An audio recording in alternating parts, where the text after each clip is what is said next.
All right, well, we're gonna start, it being 9:01. We have a quorum of our board here. There are 6 members of the board. We'll introduce ourselves, and then before we start, we'll go around and ask you all to identify yourselves, and then we'll get into it. And let me introduce the reason for this meeting is the either request or opportunity for VEHI to have, as it turns out, about 19,000 of the people on whose behalf we provide health benefits, health insurance, to be attributed to OneCare. That's easy to say, and none of us had any background to know what it is we were being asked to do. And so, not being really wanting to act on an uninformed basis, we decided to try to act on an informed basis, and thus we're having 3 basic presentations today. I also know that we have two folks here from the State Retirement Office, and they too are involved here for related reasons, as it turns out. About 6,000 retired teachers. No, do you know how many retired teachers actually are in the VEHI family? In terms of health insurance coverage, it's a little over, it's between 6,000 and 7,000 Yeah. teachers, and then there's dependents added to that. And those who are Medicare recipients are already attributed to OneCare, as I understand it, but the balance are not. In any event, let's go around, and I'll start since I started. I'm Joel Cook. I'm the current chair of the VEHI board. We can go into background if we had time. We are under a certain amount of time pressure today. We have to be out of here by 11:30, and so I'll try to do what I can to keep us on track. I'm not very good at that, as the people who know me know. Okay, so when we go down here, we can... Laura Soares of VEHI. Hi, Peggy Maxfield. I teach math in Brattleboro. Mark Hage, VEHI. Bobby Jo Salas, VEHI. Tracy Wren, Vice Chair. John Pandolfo, I'm a board member and superintendent in Newbury. Our other 2 members are Fran Brock, who's a teacher in Burlington, and as a teacher in Burlington, she's teaching in Burlington. And Martha Gagne, who is a business officer Joining the meeting. in Maple Run. Maple Run. Mm-hmm. Sounds like Andrew's on the phone. Yep. Okay, Andrew, we'll get to you in a minute. And we don't know if she's going to be here or not, but we're under the impression she was going to try, but she's been ill this week. And so let's go, actually, why don't we start? Andrew, are you there? I am, thank you. Okay, well, why don't you introduce yourself, and then other people in the room will introduce themselves. Great, thank you so much. My name is Andrew Brown, and I'm the Vice President of Client Relations and External Affairs for Blue Cross Blue Shield of Vermont. I work on our network management, our provider network management. I work with all of our large clients, and I also oversee the small team that works on health policy specific to the ACO and the all-payer model. Thank you. Vicki Lohner, I'm CEO of OneCare Vermont. I guess I'm from Hinesburg, Vermont, and my daughter attends the fine school there as a 13-year-old 8th grader, so either condolences or congratulations are in order for me, I suppose. My background... She'll grow out of it. Yeah, I'm a registered nurse by background, and I've been in Vermont for about 23 years now. Hi, I'm Sarah Teachout. I'm the Government Affairs Director at Blue Cross and Blue Shield of Vermont. I'm Mike Fisher. I'm the healthcare advocate, and I'll use this moment to recognize also that my wife is a middle school guidance counselor at Mount Abe, and therefore I am a VEHI member. Nothing like personal interest. I'm Julia Shaw. I'm with the Office of the Healthcare Advocate. Tim Duggan, Counsel at the State Treasurer's Office. Michael Clausen, Deputy Treasurer for the state of Vermont. Barry Blix, I work as an HR and benefits consultant at Hickok and Boardman. Thank you all. If I could just add, we have Hickok Barman on contract with the office to provide assistance. I just thought he had nothing better to Sorry, retired teachers healthcare contract. Good. Our agenda calls for us to adopt the agenda. So, board members, are there any changes you want to see in the agenda, or shall we just proceed? Changes. Consider it adopted. I'm supposed to ask if there's any public comment, but the entire meeting Well, is... for items not on the agenda. Yeah, but the entire meeting is devoted to items on the agenda.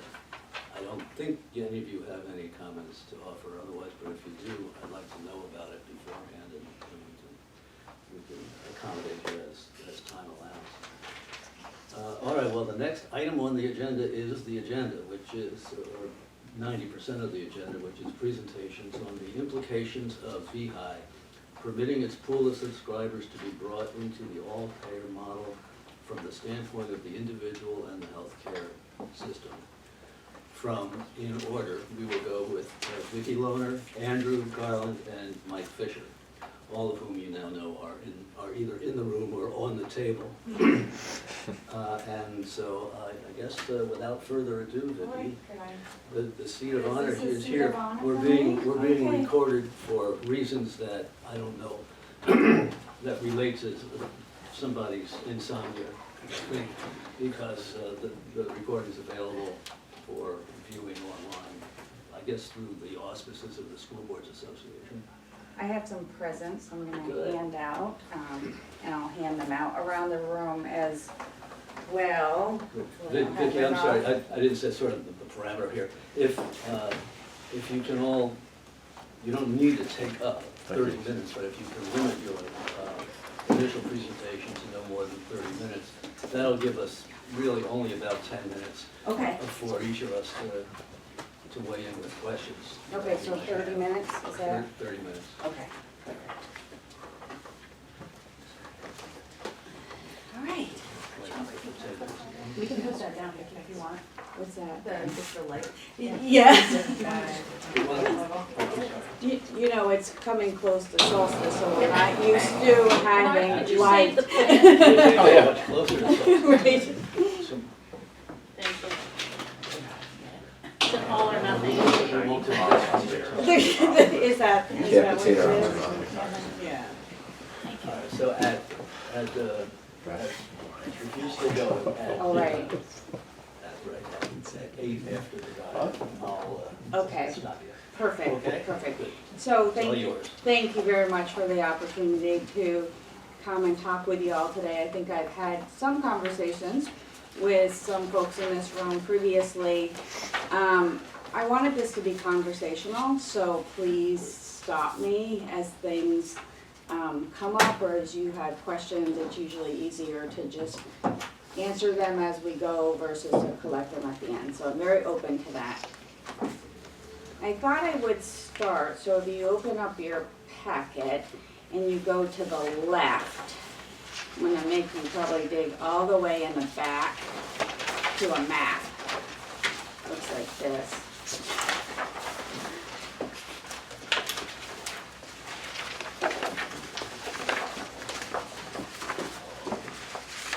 Hopefully.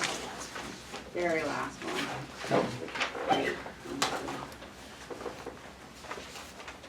Oftentimes I'm asked, what is One Care Vermont? Who is One Care Vermont? And I thought this map kind of puts it into perspective. So really when you think about who or what is One Care Vermont, One Care is really a cooperative effort of thousands of providers, and you can see them on this map, that have decided to work together to pool their resources and expertise to really improve the overall health and wellness for Vermonters. So that's the ultimate goal.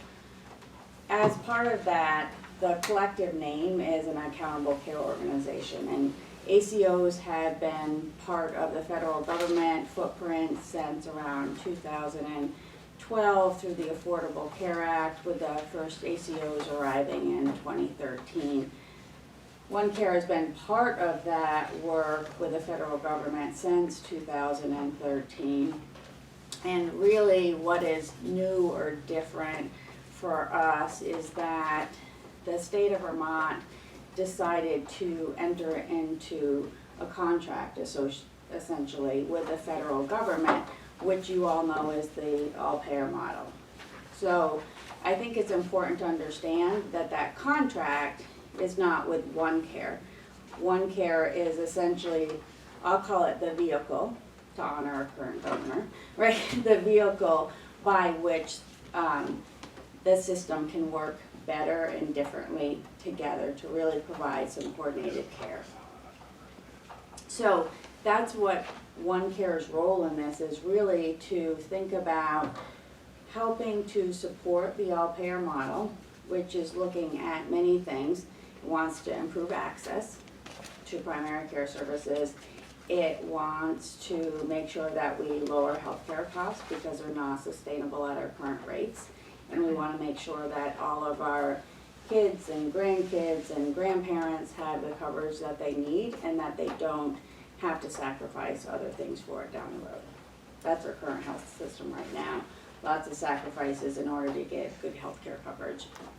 Also looking at reducing chronic conditions. Pretty lofty goal of reducing them in the next 5 years, but I think that's how we roll in Vermont. We like to think big, and we'll get there. And then the third thing is really looking at reducing suicide prevention in the state. So those are the broad goals of the all-payer model.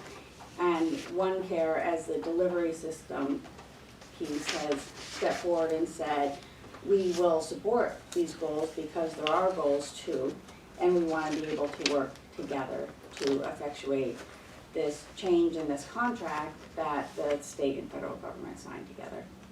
Does that make? Any questions? I have a basic one. I think I know more than I actually know. Yeah. What does all-payer model mean?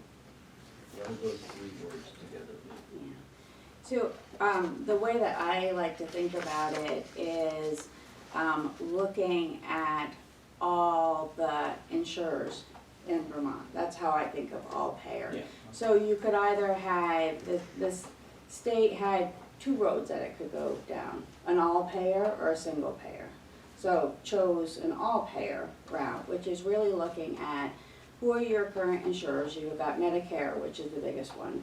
You've got Medicaid in the state, Blue Cross Blue Shield, MVP, and then you've got a handful of other larger out-of-state. So the goal is, how could you look at those different insurance models and make sure that they're aligned so that it makes sense for the delivery system to be able to operate within them all. Because if you think about it now, if I just take and look at the delivery system perspective, and I guess that's what I'm inclined to do, is when you have multiple insurers, they have multiple quality measures, they have multiple rules, they have, they're different. And so what that means is the provider who's giving the services or being part of the service, or the individual who's receiving those services, depending on which insurance they have, they'll have different rules as part of that. So that's really thinking about, not that it would change benefits, but how could we all focus on similar things? How could all the insurance companies focus on similar things? Such as, what are some of the quality measures? So there's quality measures that the all-payer model agreement calls for and says, these are the things that are important to us and these are the things we want to focus on. So all the insurance companies that are part of this agree that these are really important factors, and then the healthcare delivery system can think about how they can make improvements in those overall measures. From our perspective, if I think about it, we're often asked this from a single payer and all payer model. The delivery system is really agnostic to whether or not there's one payer, 3 payers, 4 payers as part of it. What we're really trying to do is make that change in the delivery system to make sure that it incentivizes the right things, and that it has some standards across it, and that we're able to work together without having some artificial silos separating us. Vicki, what's the different green color represent? Is it counties or is it more significant? Yeah, just the different counties in it. So when we think about Vermont, we're really looking at it from a county perspective. And so right now, as you see, we have, what we will have in 2020, all hospital systems with the exception of Grace Cottage that are participating with OneCare and have really come together to say we're gonna share resources and work together collectively.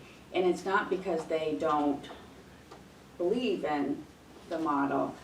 One of the challenges with some of these smaller rural communities is that being part of the OneCare network and participating means not only that you have to take some clinical accountability, hence the accountable care organization, you also have to take financial accountability.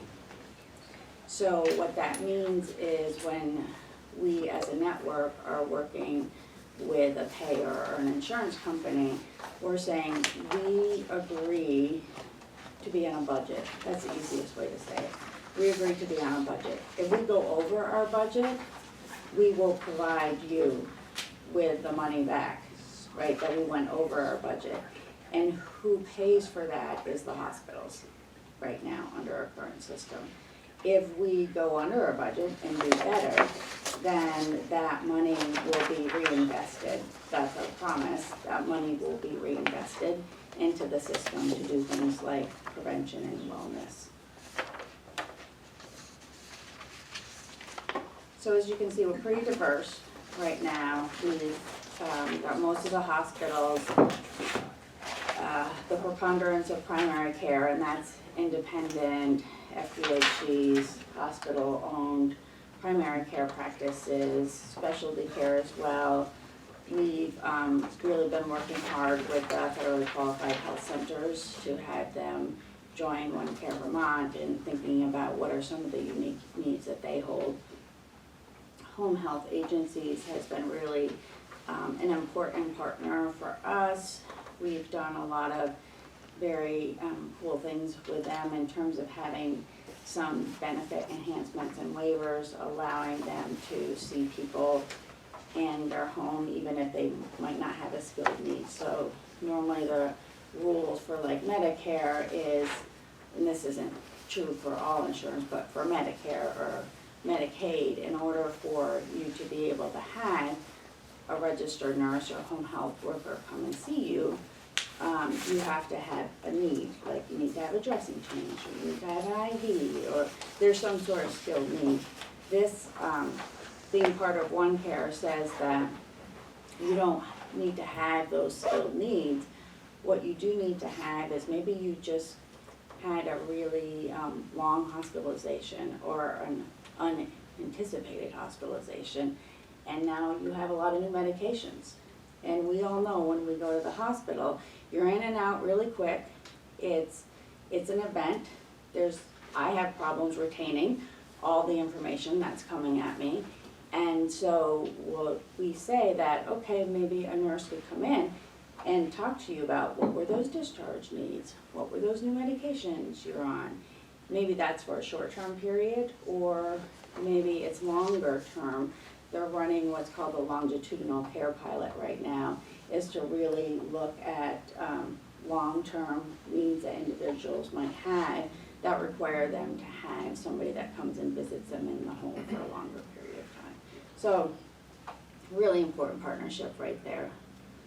It's a basic number question. I assume all the providers listed, those are the accurate numbers of currently. Yeah. The reference to 250,000 Vermonters is aspirational for this. That's year, aspirational, yes. So it's not accurate. That's why we got a little squibbly. How many people? Approximately. How many people? But Yeah. 160,000 is not even close to 250,000. 160,000 where we are now. We're about 162, I think, right now. Because, you know, the biggest numerical issue that we're addressing is whether to add 19,000 Right. to the current group. Yeah, All right. yeah, exactly. I have a question, related to that 100, what did you say, is 162,000, is that what you said? Yeah. Can you give a breakdown of the three cohorts there, the Medicaid, Medicare, and commercial? I don't have those numbers, but I'm happy to get them. I'd be interested in knowing what those numbers are Yeah, currently. I can, yeah, we are doing a big push with Medicaid right now, in order to bring in some additional lives, so that's gonna be a significant increase from previous years, and we have new folks joining. Medicare is probably gonna be around 55,000 of those individuals, but I'm happy to get you a breakdown. It's also in our budget, that was prepared for the Remount Care Board, so you'll be able to see estimates there as So well. that budget was based on 250,000. Yes. At the end of the year? Yes, so the way that the budget timing is, Doesn't make sense, right? it doesn't make sense.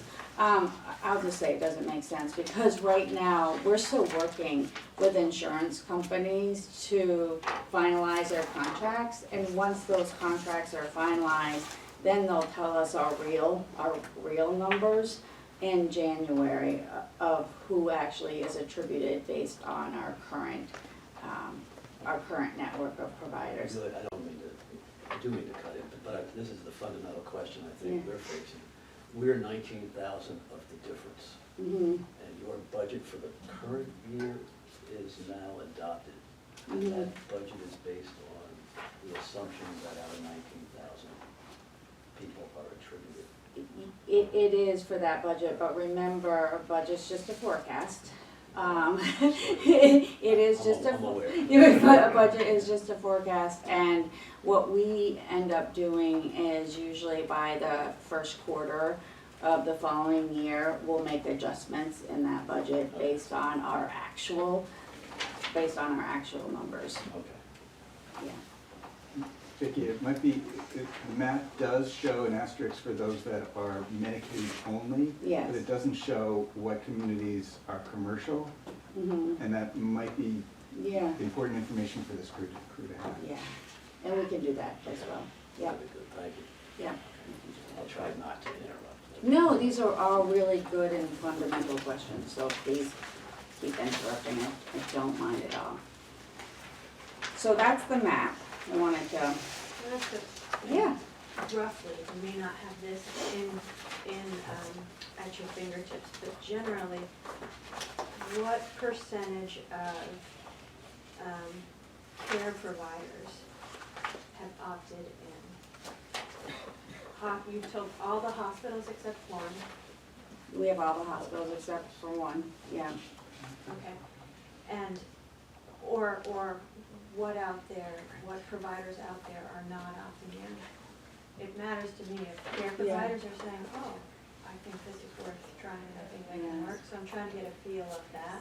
Yeah. And in my unofficial research, just asking the Yeah. people I encounter about how they feel about it. Yeah, I would say that currently, right now, when you look down the list, we have the preponderance of clinicians and care providers. We have all the designated agencies, we have all the home health agencies in, we essentially have all the hospitals in. Most of the FQHCs, except for maybe two smaller ones right now. Sorry, what was that?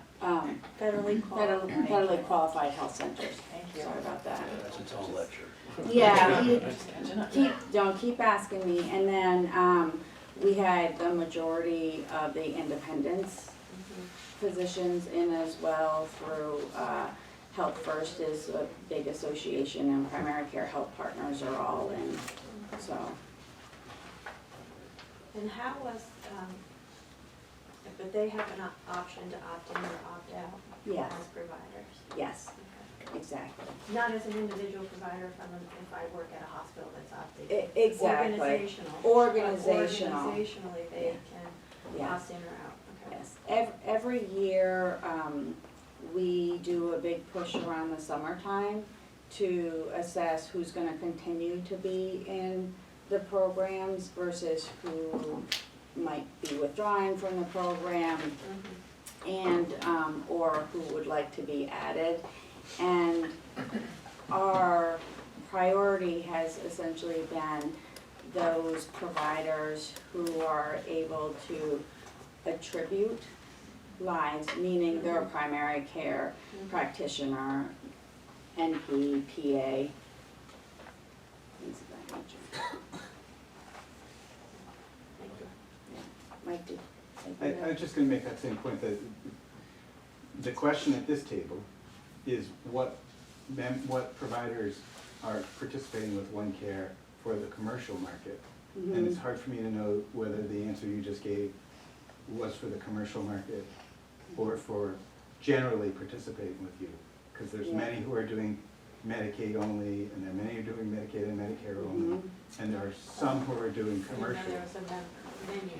And so I think, but this group maybe isn't focused or doesn't care so much who's doing Medicaid.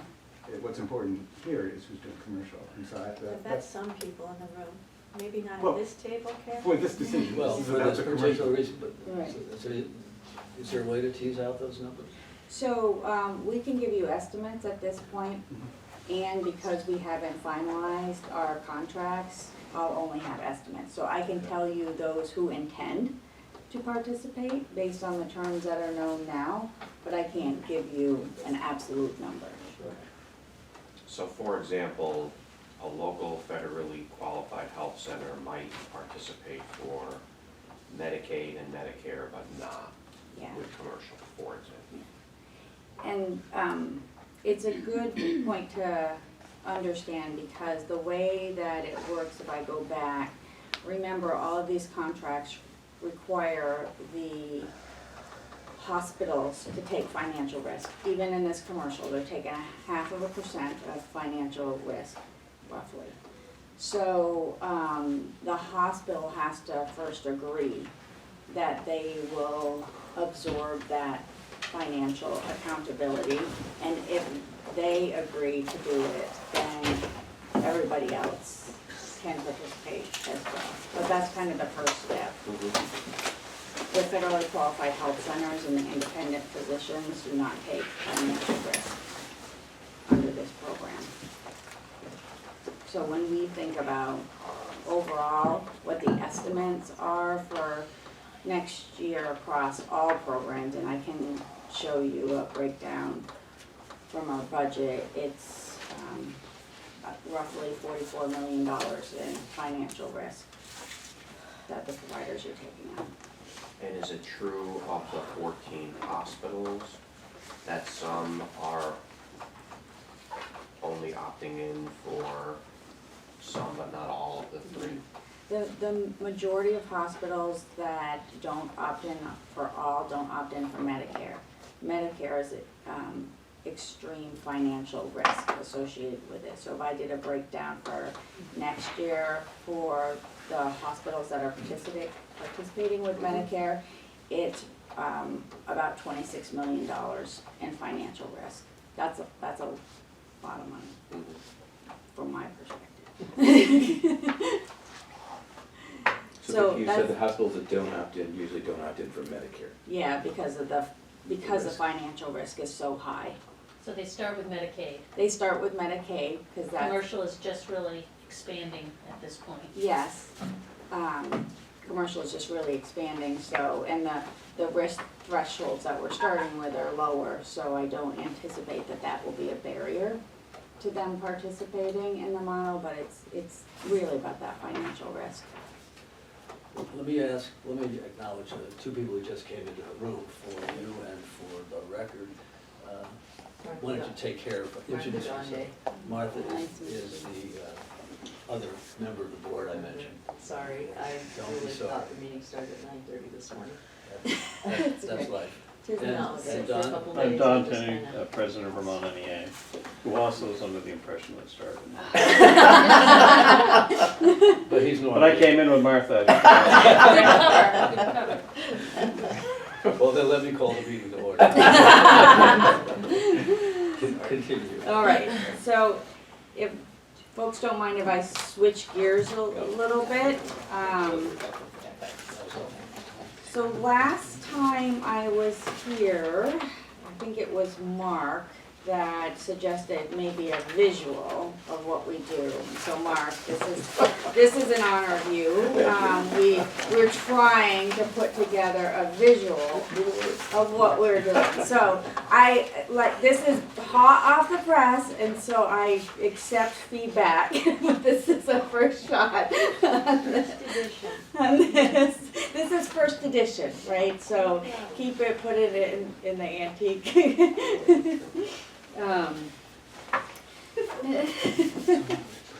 So if I could just kind of walk folks through this, I think it'll give you a flavor of what we're trying to accomplish.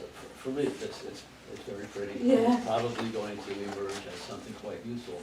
The title is Care Model. Yeah. Which means it isn't reflective of the status, the current status quo. Right. This is, Yeah. again, aspirational for. Yeah. Okay. Yeah, That's exactly. fine. Yeah, exactly. So if I just start at the care model, at the aspirational part, because I think that's important. Really what the delivery system is trying to do is work together in a new way that acts as a system. So instead of being incentivized by the traditional fee-for-service, which keeps us all in our own collective silo, this all-payer model system really allows us to be able to pool resources and work together in a new and different way that wasn't allowed under a fee-for-service model. So it opens up the ability for us to share things like financial resources together without actually having to merge or all become one big system of care. It allows us to have some benefit flexibility that wouldn't be currently involved under traditional models of fee-for-service. So that's why it's important for the provider network, is it really opens up some freedom and flexibility to do the work that they enjoy in a way that makes sense to them and that benefits the people that we are trying to serve. And if I think about this, why I went into medicine 26 years ago, it was really to care for individuals and help them be the healthiest they can be. And the fee-for-service system right now makes that really hard, because a lot of time is spent doing the administrative piece of it and less time is being able to be spent working with people and helping them really achieve the goals that they want. So that's the aspirational part. It took many, many decades to get where we are in our current fee-for-service system. So I don't think that this is going to be something that we undo in a year, right? This is gonna be a journey, maybe to Middle Earth, but it's not going to be a sprint. I'll just tell you that this reminds me of regional approaches to local interagency team networking around support for children and families with complex interagency health, mental health, home stability needs, and the whole LINT model and the need to collaborate and break down some of those funding and regulatory barriers. So I just see a little hope in the design in that there are similar pockets of success with that kind of thinking around comprehensive care for youth and families, not just in health, but in health, education, and being successful in the community. So great first edition. Thank you, thank you. That's a great analogy, yeah. Great. So if I move over to the top right hand corner, why are we doing this? We're doing it for the people, right, of Vermont, and we're doing it for communities.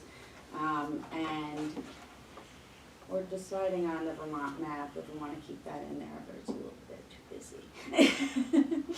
So really this is for people like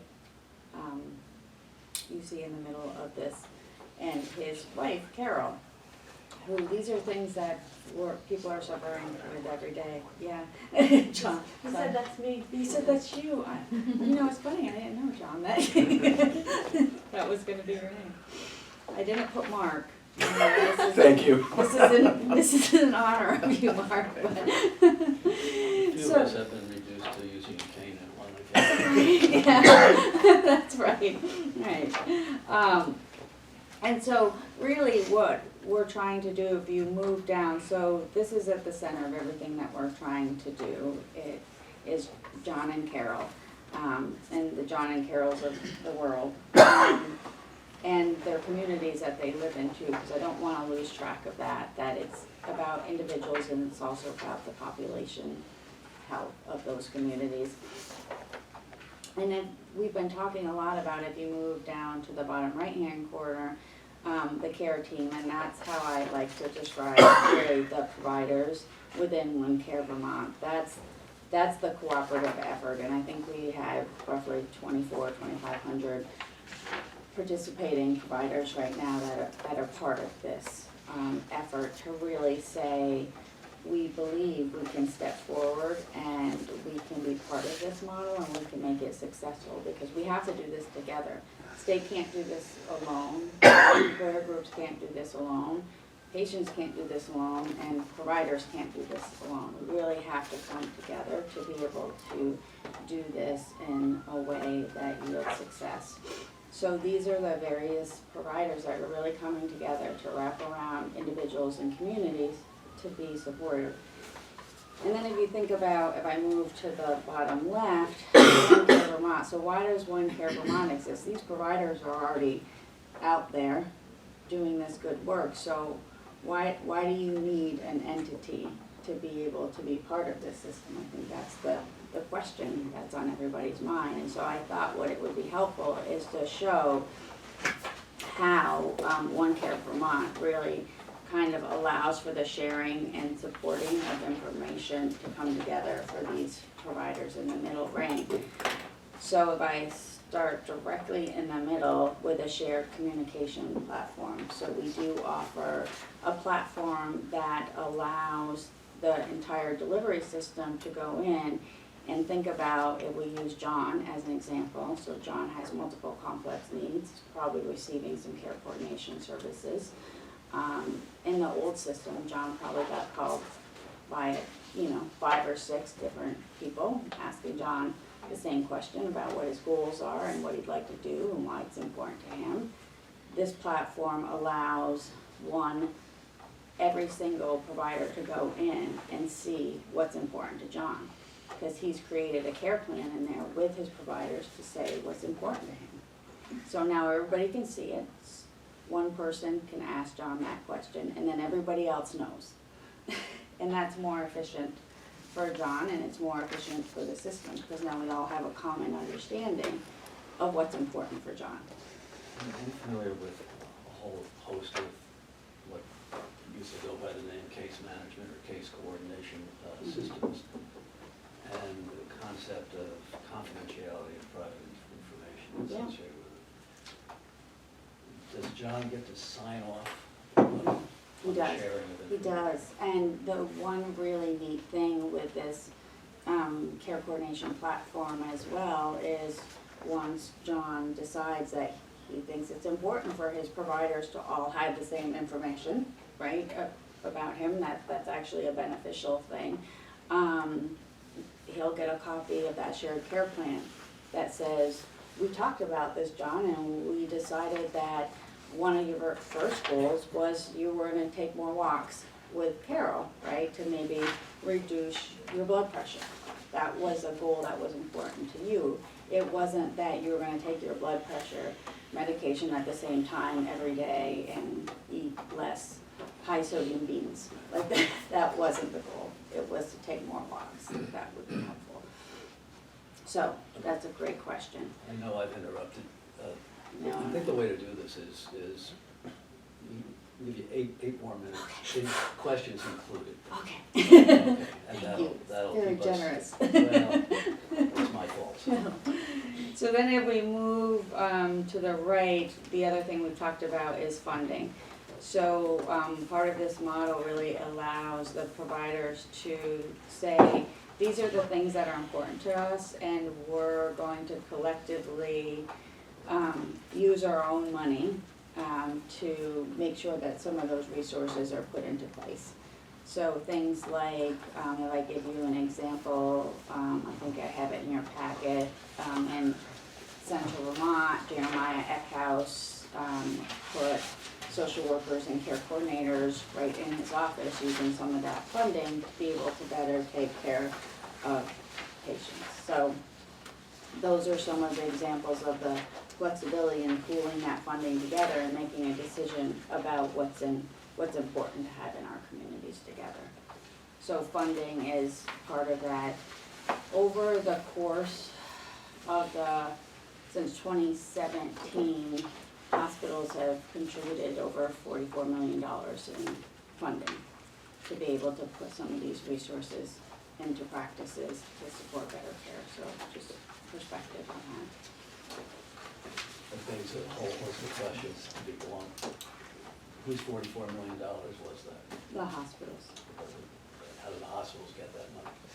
So the hospitals have that money as part of their operating budgets, and they've also agreed to do things like, because they've been put on a capitated budget, so they've been put on a fixed budget, they've been able to say, okay, I think if I invest these resources up front, that's gonna yield, opportunity at the end. So I'm going to convert some of those dollars I would have traditionally received in fee-for-service, and I'm gonna invest them up front because I believe that that's gonna give me a return on investment in the end. Nevertheless, all of that is bound up in the budget, the Yes. development process. Yes, Which is paid for by Medicare, Medicaid, commercial providers, and ultimately the 250,000 people, right? right, Okay. right, yeah, yep, exactly. So, and then if you move down, one of the ways that we use data on an individual level, so we're receiving all of this data sometimes directly from the hospitals and their electronic medical records, usually from the payers as well, we're able to identify which individuals maybe haven't seen their doctor in the last year. Be able to provide that information to their doctor so that they can make sure to make that call back and get them into the office. And on one of these slides in here, you'll be able to see that we've had a lot of success in using data in that particular way. We do a lot in terms of providing education and best practices and sharing those throughout the network. When you have a larger network of 2,400 providers, you're able to share and disseminate best practices and then monitor that to make sure that it's actually happening in the way that you need it to. We give providers tools, so a lot of the stuff around the care coordination is giving them different ways to do case management. The case manager over 20 years ago doesn't look or feel the same way as it does right now. I used to go out and tell people what they needed to do and call them non-compliant. We don't do that anymore. That's one method of management. Right, exactly. That's not the best way to have a partnership and have people feel engaged in the process. We also do a lot of data analysis to be able to tell practices maybe overall they need to do some more work in diabetes management. Maybe their overall practice panel needs some support in that area. Maybe there's got a way to go. And one of the ways that you see that played out is, you'll probably see it on tonight's WCAX, but Dr. Toby Satkin, who's in St. Albans area, has implemented essentially like rounds to come and talk to diabetic educators, right? And all the patients come who have diabetes that need better control, and they have the opportunity to work with somebody on their diabetes management. So that's just one of the ways you can use data for a particular practice, because not all practices are created equally, and then design a specific intervention around that for that particular practice. And the last thing I'll say is we because this is something that came out of the federal government, they allow some waivers. So one of the waivers in Medicare that we've been particularly successful with, it's called a 3-day waiver. So it used to require Medicare beneficiaries, if they needed to go to a skilled nursing facility, they'd have to go to a hospital for 3 days. I'm not sure why that makes sense, but that's what they had to do. So under this provision, it allows you to create best practice pathways to move that individual directly to a skilled nursing facility. And it can either be from the hospital, from the community, or maybe they did land inpatient, right? And that sounds like it might be easy, but that really means that it's the skilled nursing facility has to staff up to be able to support those higher acuity need patients. There needs to be different communication pathways that are put forward between the hospital and the community and the nursing home. And it's more cost efficient and it's a better experience for the patient who's probably fairly vulnerable in the first place. So like physically vulnerable, who doesn't need to go to a hospital, right? Where they can become more vulnerable, right? From because people who are in the hospital right now are fairly acutely ill. So they don't need that level of exposure. So it's been really beneficial. So I just mentioned that as one of the opportunities that people had if their provider is part of an ACO system. If their provider is not part of an ACO system, they don't have that level of flexibility in care. They're still required to spend 3 days in Yeah, yeah, yeah. So I think my time is up. But I also just tell you that there's some other things in the packet, which you won't have time to probably read because it is the holiday season. But I wanted to show you some of the benefits that we've seen over the course of years and the value. And I did put the Jeremiah Eckhouse article in here for you because I think it's probably close and near to your heart. I do have one more that I've been, out of my hip pocket, I've been intending to look around the room and see if somebody could comment on it. And I think you're unfortunately it. And if you have no comment on it, that's fine. Last week or 2 weeks ago, there was an assertion in some Vermont legal report or commentary using the term conflict of interest to describe the relationship between the Green Mountain Care Board and One Care. You know anything about it? Can you comment on it? If not, that's fine. I want to find out something. Yeah, I don't recall that. Obviously, the Dickers written quite a few ads about us lately, so, they are a regulator. Right. Yeah, so that's, That's one of the focuses. yeah, and they are also one of the individual groups, so it's the administration, the Green Mountain Care Board, and the Agency of Human Services are signers of the all-payer model agreement, and So that's the focus so, of the. so I think that might be, I'm making an assumption here. I'm making that. Can I ask a process question for you? I came in with a list of questions, and I'm not sure where they might get asked. So when we get to the discussion part, will our guests be with us? We're done with the discussion part. That's the problem. We have to be out of here at 11:30. We have 2 other presentations to make. Right. I didn't know that there was, I asked earlier if there were questions around the room. All right, So well, I don't know I'll what to figure do. out how to do it. Okay, Because I'm I'm not sorry. sure where Well, look, whether we're- I will have my question In by the end. fairness to all of us, we are rushed today. These fine people have made time just before the holiday to appear here. We don't want to short circuit any of them. And at the same time, just so that everybody is aware of this, we make no decision today. So there will be, theoretically, we have time available, not a lot, but some time available to follow up. Great. Vicki does have to go to a commitment, so if you have a specific question for Vicki, you might want The to. problem is I don't know if it's for Vicki.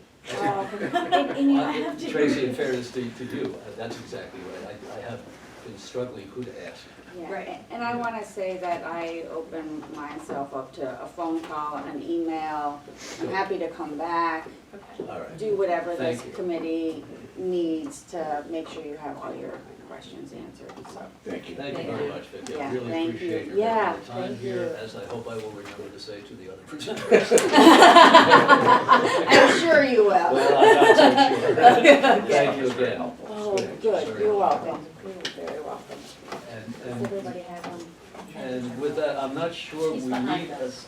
And he's behind us. show off. All right. You're the first person I've snuck up on. Come on in. Joel, might know what to do. Thank you so much. I have like 15 minutes on my mind. Giving him arms. I don't know, you know I was how. gonna say, what's the difference now? Immediately. Take away on you? He's gonna need him in about a half an hour. Right. Yeah, I'm only allowed to sit Just- down just for a be half an good. hour at a time, unfortunately, so. You're spending most of your life standing? Well, every half an hour I have to get up for 5 or 10 minutes, yeah. I can lay down indefinitely. I can too, by the way. Named after my own heart. You get instant sympathy from me with any knee or hip issue. Yours is a hip issue. Yes, Not that it's yeah. any of our business, but. No, Andrew, would you like a glass of water? Yes, he would. no, thank you, I'm all set. Well, Sure, you can pass them around. I don't know how long you've been I'm not gonna refer to standing them. there. Okay. Waiting. Just a few to be minutes. recognized. Okay, so Yeah. you're aware I that don't know if he's gonna not use only it are or we not, under but time just because constraint. we're already interrupted.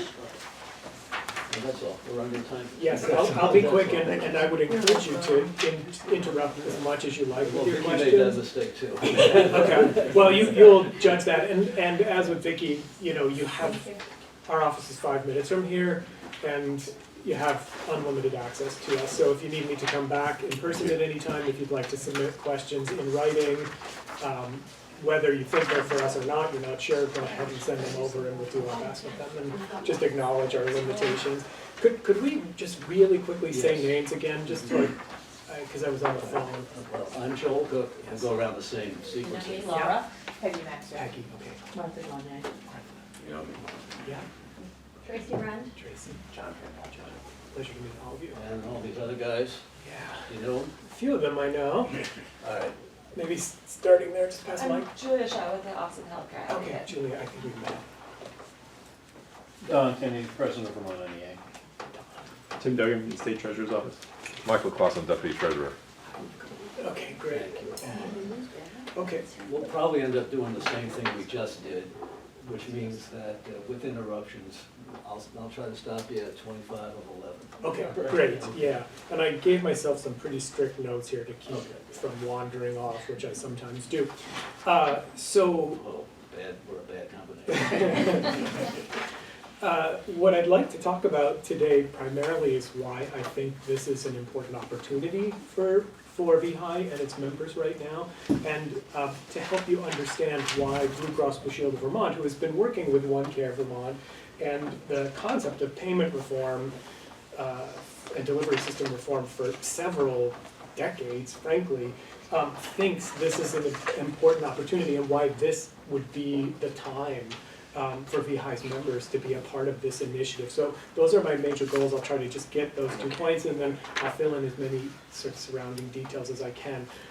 Before I get into the meat of this, I feel like it's important for me to offer an apology to those of you on the VEHI board in particular and to the VEHI Trust. That's great. Don't spend too much time Okay. on that, because we understand. I will just say that we, in pursuing this model, we really felt like we had simplified and de-risked moving forward with participation in the all-payer model on behalf of our clients. And as I drew that conclusion, I really misunderstood how complicated this is for all of you, how many stakeholders are a part of this process, and how much communication was necessary. So I grossly under-communicated over the past few months, and I'm sure that the trust administrators could talk more about that. And just sincerely, I apologize.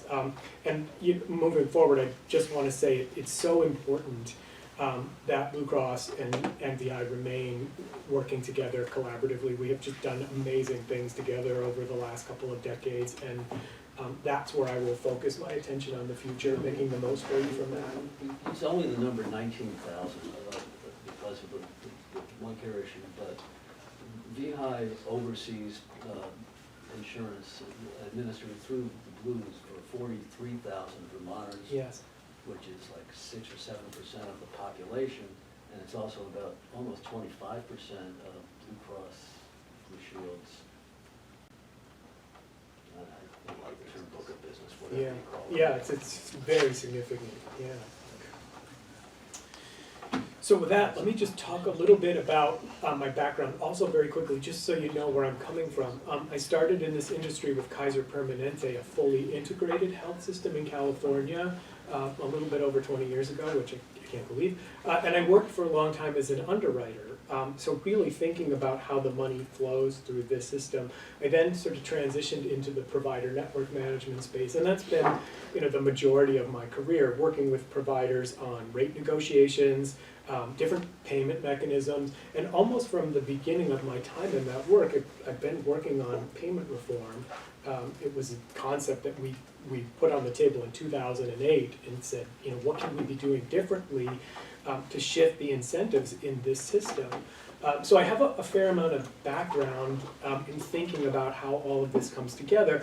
And what I would say is I've come to the conclusion over time that payment incentives are a really important part of this system, but I've come to think of them more as an enabler or a facilitator than a driver. So payment reform can help us achieve our goals of changing the delivery system. I don't think alone they're sufficient to drive those goals. I think some people are cynical about if we just change payment, will the system really change? Maybe. In a big way, in a lasting way, I don't know. That's sort of hard to say. But what I do feel really positive about asserting is if the system is trying to change, if it says to itself, we can be more efficient on behalf of our members, we can do a better job coordinating care for our patients, we can do a better job communicating with each other, and in some ways payment gets in the way of that, could you help us change payment so that it supports the changes we're trying to accomplish?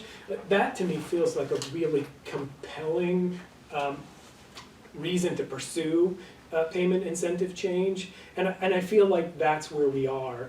So I guess my first message would be, I look at what's happening with One Care Vermont and the providers who are a part of it, and I see a large number of the caregivers in our state coming together and saying, we really want to throw our time and energy behind building a better healthcare system for our members. And I think we collectively acknowledge that what goes on in the room when the patient is sitting on the table, on the butcher paper, I like to think of it, that's a great experience already, right? We're getting, I mean, the numbers tell us we get A+ results from virtually all care providers in Vermont. They do a great job taking care of members or patients when they're in front of those members. We know that that's true, but then we sort of step back and say, well, there's still so many people struggling to be well. There's more readmissions than we would like. There's more emergency room use than we would like. The prevalence of chronic conditions is higher than it feels like it should be, and a lot of people are struggling to manage those chronic conditions. So we have these fabulous caregivers, and we're getting these great experiences at the moment of care. The problem lies elsewhere, right? And I feel very strongly that One Care is understanding that the problems are in between those visits, right? It's a challenging thing when you sit down with your provider, and I've had a little first-hand experience over the last few weeks. This has all progressed stunningly quickly from the time that we said, let's have an MRI, to the time that I woke up from the anesthesia. There's a huge amount of information flying at you. Resources to sit down with you and talk with you about what's happening, to help you find your next visit, to understand really how to take care of yourself. Those things are hard to come by. They come in photocopied packets, right, that are given to you by people who are well-meaning but in a hurry. And that surgeon, who's phenomenal, has a lot of patients who need his or her attention, right? And is spread really, really thin. And the way our system is currently financed, kind of necessitates that way of being. So when I think about what